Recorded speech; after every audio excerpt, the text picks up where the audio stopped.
going on, my super sandwiches? Rhymestyle here, and today I'm joined by this guy once again in his gold form with the lightsaber and everything. Keep the lightsaber away from me. Today we're discussing Ultra Instinct Beerus. That's a conversation that's been starting to pop up more and more frequently in the last couple of days, obviously because of the hour-long special. There are no spoilers in this video outside of from what happened this past weekend and outside of what happened in chapter 28, correct? 28? 28, yeah. So if you haven't seen the episodes, first of all, what are you waiting for? Second of all, if you haven't read the manga, I do understand that, but Viz has it absolutely free on their website. Which is linked down below, and that's what I'm using actually for reference in the background. Totally free, and if you're not reading the manga, you should. Yep. Some of you like the anime more. It's still worth reading because of the changes and because Totoro is a good artist. And as our good friend Kendama would say, read the damn manga! With that said, the difference in the Tournament Power arc starting in the anime versus how it started in the manga is instead of having a exhibition match, well, so far, because this could still very well happen. So far in chapter 28, instead of having a match between Goku and Universe 9 and like Goku versus Toppo and stuff like that, they instead had all the gods jump in and fight. And in the process of them doing that, they were already number one angry at Beerus, and two, when they mentioned that it was kind of Universe 7's fault, air quotes, everybody kind of jumped in and started attacking Beerus. So here's what got beautiful. And I'm sure everybody knows at this point because we talked about this like a month ago. Beerus started fighting everybody in a very Ultra Instinct-y way. Let's say that. And as even Whis said, because Goku said, "What's going on?" Whis, what's going on? And Whis says his body can sense attacks and can make decisions to dodge them. Going back to what Whis was teaching Goku and Vegeta many ages ago in regards to being able to basically move before thinking, aka in Ultra Resurrection Instinct. F. In Resurrection F. Yeah, both the movie and in the TV version. Yeah. Now, as of right now, we don't know how many of the gods can actually access Ultra Instinct or if they even have it. All they said was it is an ability or a state of mind that even gods can't even access. Is that what they said? They said it was even difficult for the gods to access. So they can do it, but it's one of those things where they're kind of playing up that whole gods have hidden knowledge type of thing, you know, because we didn't even know what God Ki was until Beerus appeared, and now we have something beyond God Ki. So, yeah, it's something that the gods know about but don't fully understand, and we can presume, based on what we know, we presume that the Grand Priest probably knows how to do it. Oh, yeah. Whis for sure. Vados does only because, you know, they're even as far as power, and because Vegeta himself says in episode 28 of the anime that Vados, he said something about how her entire body is literally always on guard, which to me sounds a lot like Ultra Instinct. Exactly. So, but when it comes to Beerus, Whis says that Beerus still hasn't mastered it yet, but he definitely knows how to do it. And then, of course, if you combine that with Beerus's Hapkido moves, Aikido moves, and Jeet Kune Do. I have a video coming up with Kendamu about all this on my channel in a few days. You'll know that, you know, the way that this works best is to defeat your opponent as quickly as possible. Don't be playing around toying with him. Block, strike, take him down, you're done. That's what Beerus was doing with the other gods in that Godly Rumble in the manga chapter. Now, but of course, when you're dealing with somebody like Jiren, you ain't gonna beat him so easily. Right. So, which, by the way, you made a video talking about Ultra Instinct and Jiren. We're not going to get into that, but it's going to be linked in the description below, so go check that out too. Two things I want to specifically highlight in this video is, number one, the first question is going to be, well, where's the silver eyes in this aura? We're going to talk about it in a second. And two... Well, there is... Two, I'll take it to three things, which is going to go back to the whole whether or not this is an actual form with Goku, because a lot of people are debating whether or not it actually is, if it's just like an ability. Three, the manga might be actually greatly different from how the gods are in the anime, because based on how the fight started in chapter 28, I don't know if this is going to change up later, but based on how it started, it only seemed that Beerus had the ability to use Ultra Instinct that he was using. Because, like, if you could use it yourself, they should be kind of dead even as far as pulling your attacks off. I mean, we see Moscow pull out a sneak move on Beerus and grab him, but I don't know if that's because he got lucky or if that is maybe a sign of Beerus' weakness, Ultra Instinct, or if he has it himself. It's still very, very unclear, and that could very well change. Now, the main one is, I just punched my mic. Going back to Goku before we get into the main part. Goku, is it a transformation? That's a big debate that hasn't been stopping since it started. It's a transformation and a state of mind. It just so happens that, here's the way I see it, it's very similar to the original concept behind the God form. Goku transformed into it. Right, and of course he did it in the anime and in the movie with the help of the ritual. So it wasn't like he just tapped into it.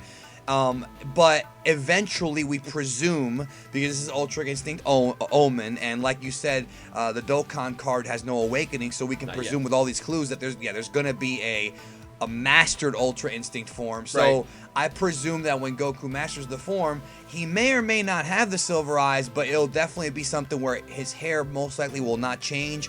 But if Bandai wants to sell more toys, they probably will make his hair change to differentiate him from the other toys, because that's how you make money. But the bottom line is, it's a transformation, but it's also a state of being. And really, what it really is, if you really want to know what it is, it's a philosophy. It is actually a philosophy. It's based on Jeet Kune Do, and people always say that Bruce Lee's Jeet Kune Do is a martial art. That's not what it is. Bruce Lee's Jeet Kune Do is a philosophy that not a single martial art is the right way to go when it comes to combat.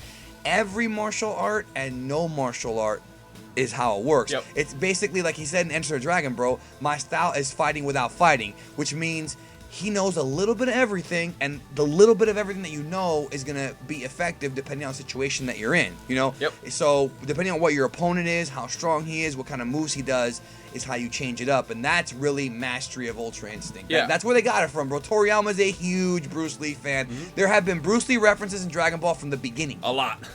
What I was going to also mention is two things. What Goku is right now, that's a new transformation. It's a new form. Even Toei Animation literally tweeted #new form, which you can see in the background of this video if I remember to edit it in. It's a transformation. And the other thing I'll point out is transformation is defined with a change of appearance. Every single transformation in the series has been a change in appearance, whether it be even full power Frieza when he buffed up was a change in appearance. He got stronger, he got bigger, more muscly. That's a transformation. Super Saiyan transformation. Those are also techniques. They're also techniques. So it's like, I feel like I see why people are debating it. But I also feel like there's really no point in that debate, because like for what it is right now, it's a form. But yes, it's also a state of being, which again we'll get into later. Now the big one I want to talk about is the fact that Beerus clearly didn't have the aura and the eyes.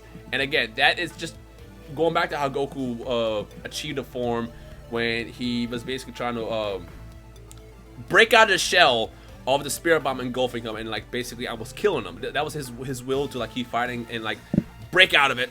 And that's kind of like how he ended up with that aura. And again, that might change too.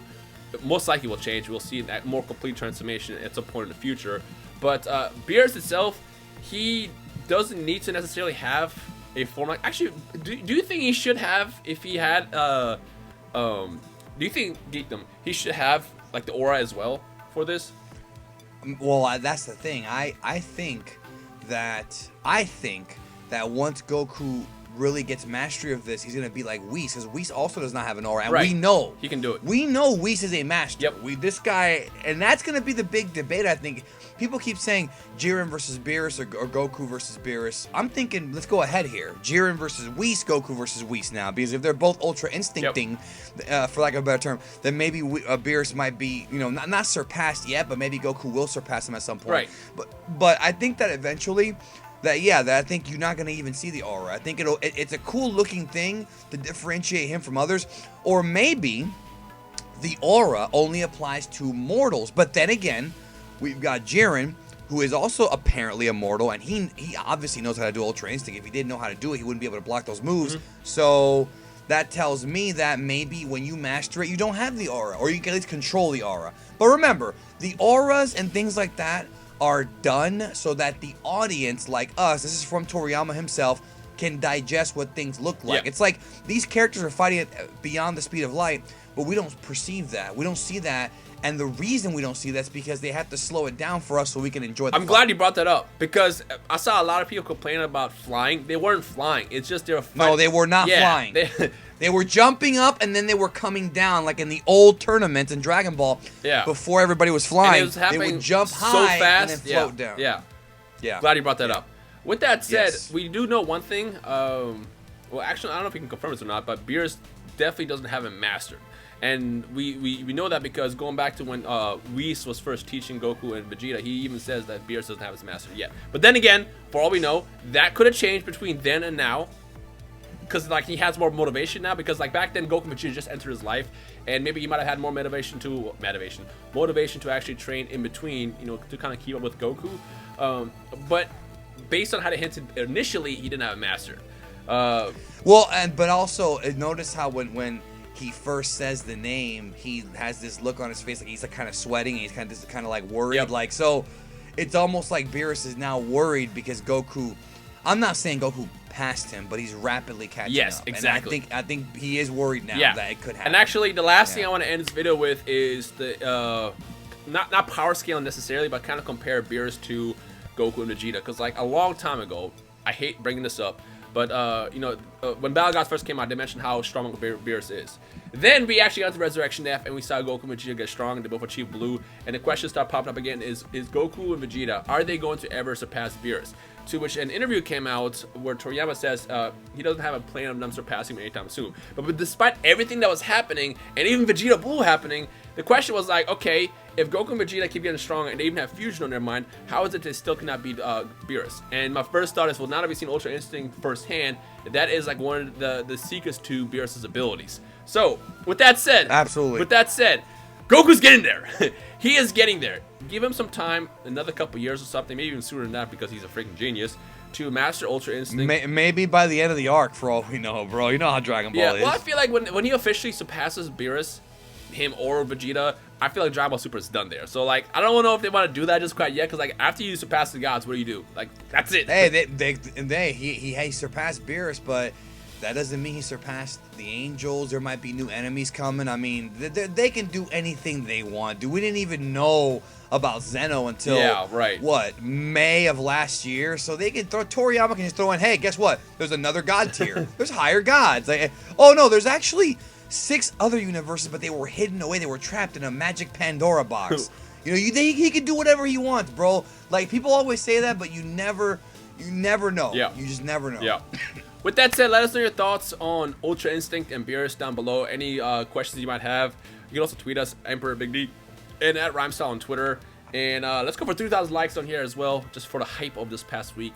Again, there's going to be a lot of Ultra Instinct videos, a lot of 101 or 110. A lot of Jiren videos. A lot of Jiren videos, and even more coming out over the course of the next couple of weeks. I can't even get mad because that's the topic everybody wants to talk about. Yeah, and it's fun. There's so much you can dig into. Like I was just sitting here this morning, I'm like, because I watched your video with Ultra Jiren, and I remember last night before, you posted the video, we were talking about Beerus as well, but it's like, there's so much you can, like, still discuss as far as what came from episode 110 and 109. And and people have been tweeting at both of us talking about, hey, did you see the Namekians? Did you see the Namekians? And yeah, we saw the Namekians, but we can't do a video on it because there's so many other things to talk about. We'll get there, like, you know what I mean? This weekend, my boy Hit is going to get a hit on Jiren, because if you watch the next episode, but it was like a brief hit. But Jiren is so alpha, he'll take the heart punch and survive. And even after next week, we'll have a lot of hit discussions to talk about as well. So there's a lot of fun stuff to dive into over the course of the next couple weeks. I'm excited. Geek Team's excited. And hopefully you guys are excited as well. If you are, leave a like below. 3,000 likes is the goal. And again, check out Ultra Instinct Jiren in the description below as well. Geek Team, is there anything that we possibly might have missed that will ruin this video forever if we don't talk about it? Because we got to cover all our tracks. I don't know. If we missed something, our apologies. It'll probably be in the top comment or something. We hope you enjoyed us today. This has been Geekdom Rhymestyle. We'll see you guys next time. Peace.